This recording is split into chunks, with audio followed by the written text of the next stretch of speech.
atë që nuk ja kam lejuar vetes në gjithë jetën time politike, dhe që përkon edhe me frymën dhe me gërmën e rregullores dhe të kodit ton të sjelljes, të ngelur në letër shpeshherë, brenda të drejtës time ligjore dhe legjitime, nuk kam se si ta lejoj për të tjerët.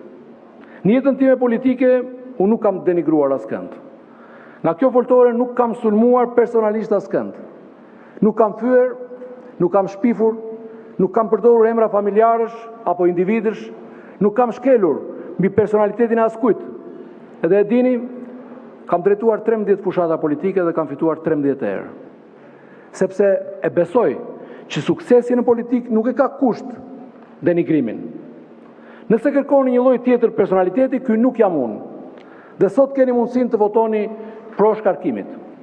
Për te modestisë, unë mendoj se kur kjo sjellje politike, pas sulme personale, të mos quhet dobësi, por të kthehet në normë, atëherë ne do të kemi bërë një hap tjetër më afër Europës.